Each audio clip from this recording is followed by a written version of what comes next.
നമ്മുടെ ശരീരത്തിൽ cholesterol ഉണ്ടാകുന്നതിൻ്റെ main കാരണം നമ്മൾ മെഴുക്ക് പുരട്ടിയൊക്കെ വയ്ക്കുമ്പോൾ വെളിച്ചെണ്ണയിൽ കുറേ നേരം കിടന്ന് വേകുന്നത് കൊണ്ടാണ്. എന്നാൽ ഈ രീതിയിൽ കുക്ക് ചെയ്താൽ ഒരിക്കലും കൊളസ്ട്രോൾ നമുക്ക് ശരീരത്തിൽ ഉണ്ടാവുകയില്ല.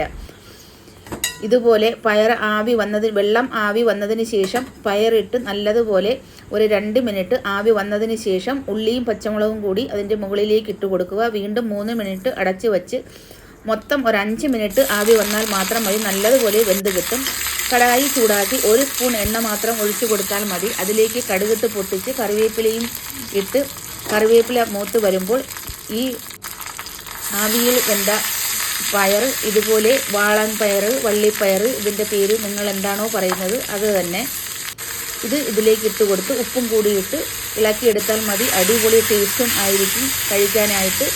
അതുപോലെ പയറെല്ലാം വെന്ത് ചുരുണ്ടൊന്നും പോകത്തില്ല, നല്ല ഫ്രഷായിട്ട് ഇരിക്കുകയും ചെയ്യും. അതിൻ്റെ കളർ ഒട്ടും